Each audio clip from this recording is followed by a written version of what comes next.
It's been 3 hours since David last saw his daughter, and hearing her voice breathes new life into him. When I heard Leia calling out my name, it was like a sigh of relief that I knew that she was still alive.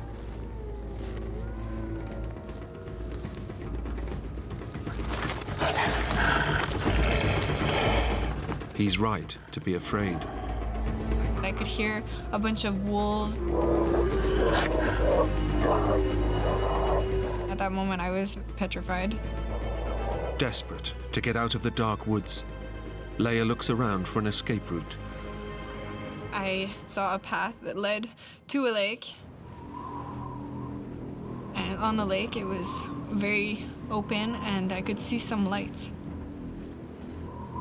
So right away, I got hope because I figured there has to be somebody there. But to reach the light, Leia will have to walk straight over the lake. I knew my father would be upset if I went onto the lake because it's very dangerous. Tons of things could happen. Leia has already fallen through ice once, and the thought of having to cross a frozen lake at night terrifies her.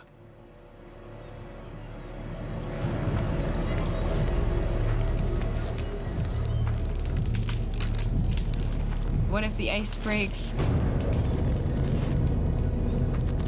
I kept going anyway, just trying not to think of it.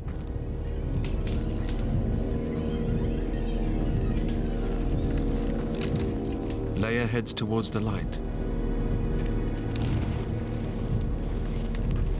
Every step she takes runs the risk of plunging her through the ice and into the frozen water below. All I kept telling myself is, I'm almost there. There's light. There has to be someone. But when she finally reaches the far side of the lake, there's a shock in store. As I got closer, I noticed that the only way that I would be able to get to that light was if I climbed a steep, straight hill that was impossible to reach. At that moment, I started to yell and yell and yell and just scream out, Help! Please, can you hear me? Please help!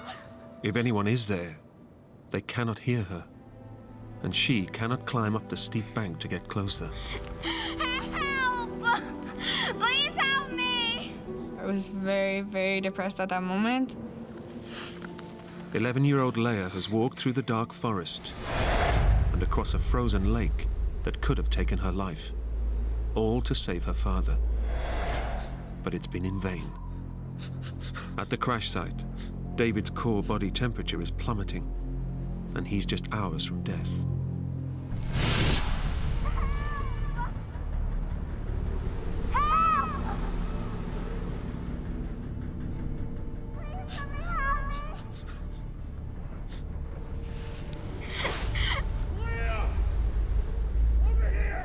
Finally, I heard a voice, so I started to yell back.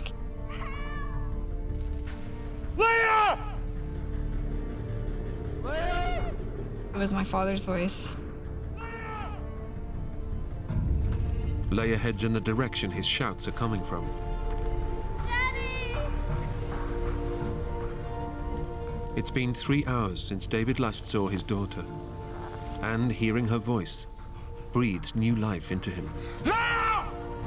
When I heard Leia calling out my name, it was like a sigh of relief that I knew that she was still alive. Daddy! I'm here!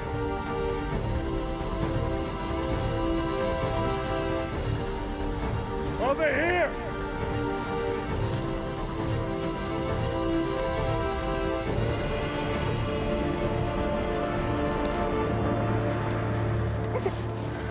It's okay. It's okay. Despite all her efforts, Leia and David are back to square one. I was happy to hear her, and I was happy to see her again. But on the other hand, I was very unhappy that she didn't make it and that she wasn't already a nice warm place and everything else, that she would have to stay here now with me in the freezing cold weather. It's okay. We're gonna be okay.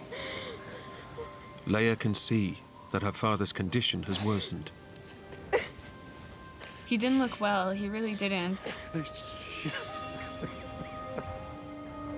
He was trying to hide it. It was very much worrying me a lot. Body sweat, caused by the pain of his knee injury, is freezing against David's skin.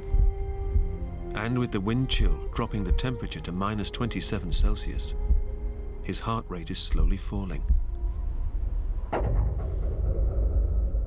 Back at home, David's wife Barbara is worried. She's been expecting a call from them since lunchtime.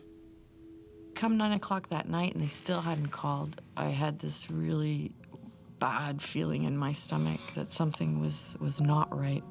So I telephoned the police, and the police said there wasn't anything they could do until they'd been missing for 24 hours.